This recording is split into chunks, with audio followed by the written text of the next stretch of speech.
Introducing custom cushions. Finally, I think I have a line of cushions that are going to solve most of your seating needs at home. Oftentimes, you don't have to replace the chair or reupholster the chair. You can save tons of money by just changing the cushion out. So how do we fix this? So here's the cushion. You can actually see how bad this cushion is. So I'm going to show you. I'm going to go through the whole process. If you've ordered the cushions, I'm going to show you how the box comes, how you take it out of the box, and how you take the old filling out and put the new filling in.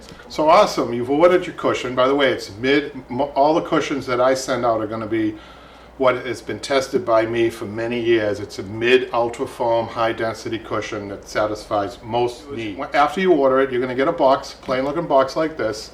You're going to open it up, and it's going to be cryovac. It's going to be a nice plastic around your cushion when you open the box up. And I'm on the floor. Usually I fill cushions myself on a table, but I realize most people are going to be on their floor doing this, so I want to show you how to do that from the floor. If you have a table, like a kitchen table, you are better off going onto the table, but I know most people are going to be on the floor when they get this. So I'm going to open up my cushion first because I'm kind of excited. Take it out of the box. It comes cryovac. And take it out of the cryovac. And it comes with a nice layer of Dacron, okay? So the Dacron's essential over the foam. And that's where the fabric doesn't, what we call walk, okay? So I'm gonna put that aside for now. You're gonna note the front of the cushion, and the way you see the front of the cushion, the new cushion, is that it's usually the side that doesn't have a seam. All the other parts have a seam. So it cascades on the front. That's how you know it's the front of the cushion, okay? So now our old cushion, okay, so 99% of the cushions have a zipper. So I want you guys to be really careful when you're unzipping and when you're zipping up. You don't want to break the zipper, and I'm going to show you how to avoid that. So you're going to take your old filling out, just kind of reach in and pull, and try to protect your zipper that you're not putting too much stress on the zipper. We're going to get rid of that old stuff.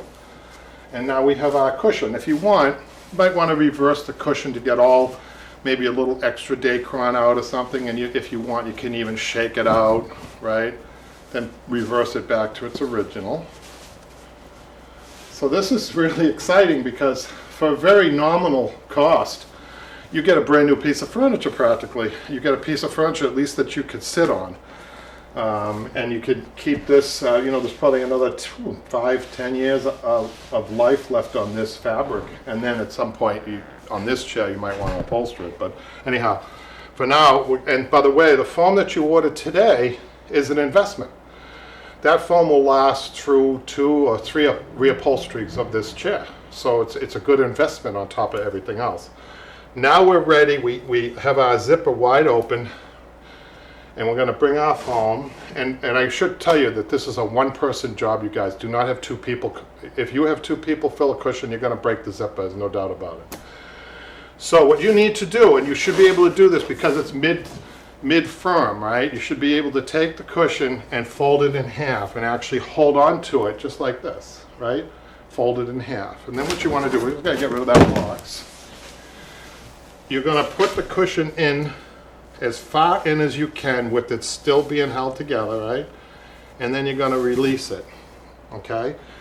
And you're going to note to see, do I have pressure on the zipper? No, I don't, which is good. So when it goes in, it's going to go in a little crooked. So now your job is to try to work the corners, okay? Bring the corners of the foam. I'm holding on to the foam. Try not to put the pressure on that zipper. That's very important, okay? So what I'm doing now is I'm trying to adjust my corners. I'm bringing this corner down and I'm flipping it a little bit or turning it, trying to get it straight. Bringing this corner down. Because this is new foam and it's cut perfectly to your cushion. It should fit like a glove, as they say, right? Once you get the front edges pretty well done, you could just kind of come over here and just kind of smooth down like so, smooth down like so. Make sure that that front edge is good, and then you're good to close up the zipper pretty much, okay?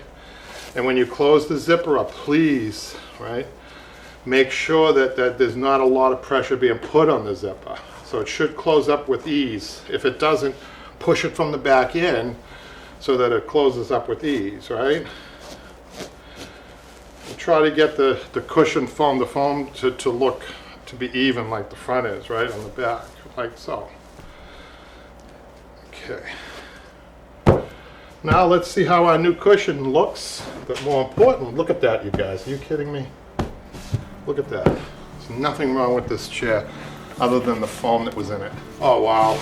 I mean, I wish you guys could experience this. You will if you buy the foam, but what I'm experiencing right now is the foam is on top of the springs, and the springs are allowed to work, and the two are allowed, the springs and the cushion are allowed to work as a unit, so that this bottom line is a very comfortable seat now.